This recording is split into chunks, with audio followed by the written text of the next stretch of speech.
wachawi wa Kigoma. Mchague tuachane salama au tuwanyang'anye na tuwachape makofi.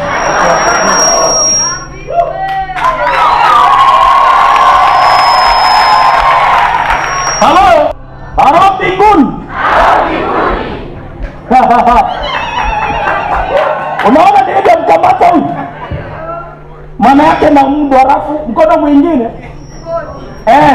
Unanipa simu au vipi? Yaani hapa nadai baraka zangu. Naambia wachawi niko kwenye maombi ya siku ngapi? Mchague mangapi? Milango ifunguke. Tuachane. Kwa sababu kifunguka sina dini na mambo yangu. Najua wakati mwingine ukifanikiwa kumbuki kufunga sana. Si unajua hapo? Hata ukiomba ile usiku, uombi masaa mawili saa 8 mpaka saa 10. Unaomba tu nikashini Baba katika jina la Yesu alafu kesho kukipambazuka kwa jina la Yesu Mungu nakushukuru wewe ni mzuri unachonifanyia mara niko na koroma.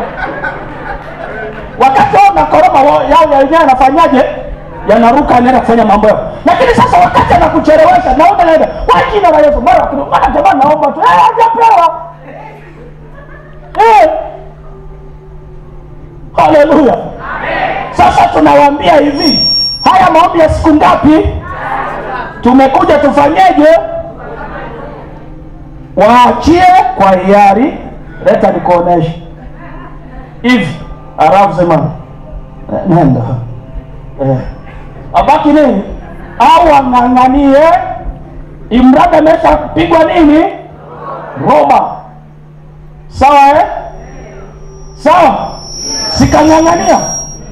Sisi tunachukua baraka na ficha. Siko napeleka hivi. Wao unaanza kufanyaje? Nasema kwa sababu utakutoa kwa hiari. Unamkata vibao alafu anafanya anaidondosha. Kwa sababu vibao vikishaiva anataka kuja kufanyaje? Kuzuia. Alafu anaachia nini? Kwa hiyo anakosa vitu vingapi? Simu imechukuliwa na makosa amefanyaje? Wapigwe wasipigwe.